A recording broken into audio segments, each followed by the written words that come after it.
കുവൈത്തിലെ തീപിടുത്തത്തിൽ മരിച്ച സിബിൻ ടി എബ്രഹാമിന്റെ ഭൗതിക ശരീരം കീഴ്വായ്പൂരിലെ വീട്ടിൽ പൊതുദർശനത്തിന് വെച്ചിരിക്കുകയാണ്.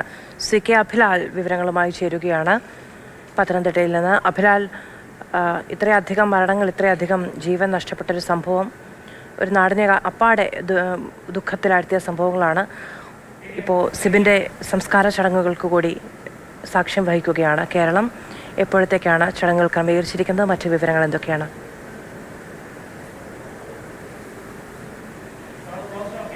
രണ്ടുനാൾ മല്ലപ്പള്ളിയിലെ സ്വകാര്യ ആശുപത്രി മോർച്ചറി സൂക്ഷിച്ചിരുന്ന മൃതശരീരം ഇന്ന് രാവിലെ വിലാപയാത്രയായി 8 മണിയോടുകൂടി വീട്ടിൽ എത്തിക്കുകയാണ് ഉണ്ടായത്.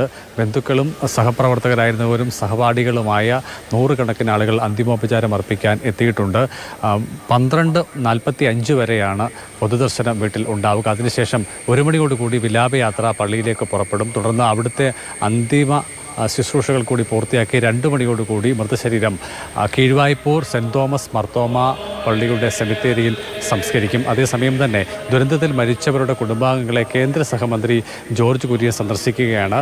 പത്തനംതിട്ട മേപ്രാലിൽ ഉമ്മൻ സി മാത്യുവിൻ്റെ ബന്ധുക്കളെ സന്ദർശിച്ചുകൊണ്ടായിരുന്നു തുടക്കം.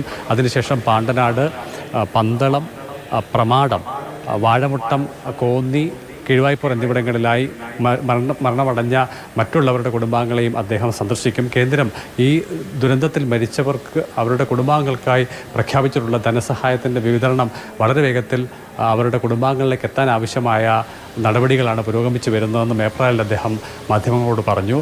സന്ദർശനം ഏറെക്കുറെ ഉച്ചയോടുകൂടിയായിരിക്കും പൂർത്തിയാവുക.